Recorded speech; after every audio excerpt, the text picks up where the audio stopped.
a história de Zaqueu na Bíblia. Zaqueu foi um chefe dos publicanos em Jericó que se tornou seguidor de Jesus. A história de Zaqueu na Bíblia está registrada em Lucas capítulo 19, versículo 1 a 10, e destaca seu arrependimento genuíno. Além disso, esse relato bíblico mostra como o Senhor Jesus se misturava com as pessoas desprezadas pela sociedade religiosa da época. Nada se sabe sobre quem foi Zaqueu, além do que é dito sobre ele no Evangelho de Lucas. Como foi dito, a Bíblia diz que ele era um chefe dos publicanos. Zaqueu tinha sob sua supervisão alguns coletores responsáveis por arrecadar os impostos indiretos para o governo romano. Isso significa que Zaqueu era um homem importante, uma pessoa proeminente em sua região.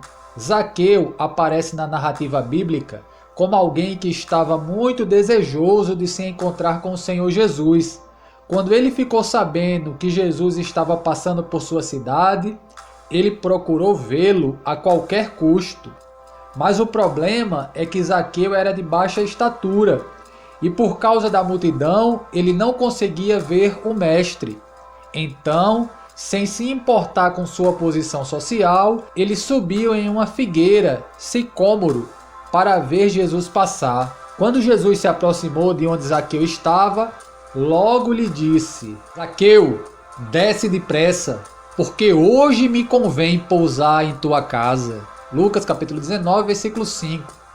A Bíblia diz que Zaqueu desceu depressa e recebeu Jesus prazerosamente. É interessante notar que apesar da ansiedade de Zaqueu em querer ver Jesus, ele parece ter ficado surpreso pelo fato de a iniciativa do contato entre eles ter partido do próprio Senhor e não dele. Isso significa que Zaqueu desejava vê-lo, mas era Jesus quem estava buscando por ele. Além disso, Jesus não pediu permissão a Zaqueu para pousar em sua casa. Ele também não propôs uma possibilidade de encontro. Literalmente, o Senhor simplesmente disse: hoje me convém pousar em tua casa. Diante da atitude de Jesus, todo o povo começou a reclamar. E eles ficaram indignados porque Jesus havia dito que visitaria a casa de Zaqueu. Os judeus odiavam os publicanos. Eles consideravam os coletores de impostos como ladrões, traidores. Mas Jesus havia prometido pousar justamente na casa do principal desses coletores. Jesus estava buscando um dos homens mais detestados daquela cidade. No encontro com Jesus, Zaqueu demonstrou realmente a natureza de seu arrependimento genuíno.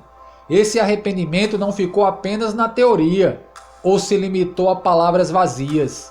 Ele revelou esse arrependimento na prática, ao declarar estar doando, naquela mesma hora, metade de suas possessões aos pobres. Ele não estava tentando obter a salvação através de boas obras, mas estava entregando diante de Jesus simplesmente sua oferta de ação de graças. Zaqueu não parou nesse ponto. Ele se comprometeu a devolver quadruplicada qualquer quantia que tivesse defraudado de alguém. Normalmente a lei mosaica exigia que numa restituição fosse acrescentado 1/5 do valor a ser restituído, como um tipo de juros. Levítico capítulo 6, versículo 1 a 5, Números capítulo 5, versículo 7. Zaqueu, no entanto, decidiu fazer mais do que isso. Ele não ofereceu 1/5 de acréscimo em sua restituição, mas 4 vezes mais. Zaqueu pôde ouvir de Jesus as doces palavras: hoje a salvação entrou nesta casa, porque até este homem é filho de Abraão. Lucas 19, 9. Jesus não disse que um mero conforto, uma alegria superficial ou uma prosperidade terrena e passageira havia entrado na casa de Zaqueu. Ele foi claro ao dizer que a salvação, não menos que isso, havia entrado em sua casa. Zaqueu e as demais pessoas daquele lar estavam diante da maior bênção que poderiam receber. Consequentemente, Jesus declarou que Zaqueu era filho de Abraão. Obviamente, O objetivo de Jesus não era dizer que o publicano Zaqueu era um descendente físico do grande patriarca Abraão, mas ao dizer que ele também era um filho de Abraão, Jesus estava se referindo ao sentido espiritual. Naquele dia, Zaqueu estava se juntando pela fé no Filho de Deus, a verdadeira descendência de Abraão. Naquele dia, Jesus mostrou compaixão para com alguém que certamente não merecia. Sim, Jesus entrou numa casa que ninguém mais dentre o povo gostaria de entrar, porque o Filho do Homem veio buscar e salvar o que estava perdido. Lucas 19:10. Jesus buscou, encontrou e salvou Zaqueu. O bom pastor havia encontrado uma das suas ovelhas perdidas. Poucos dias depois, aquele a quem Zaqueu recebeu em sua casa derramaria seu sangue e entregaria sua vida também em meu e seu favor.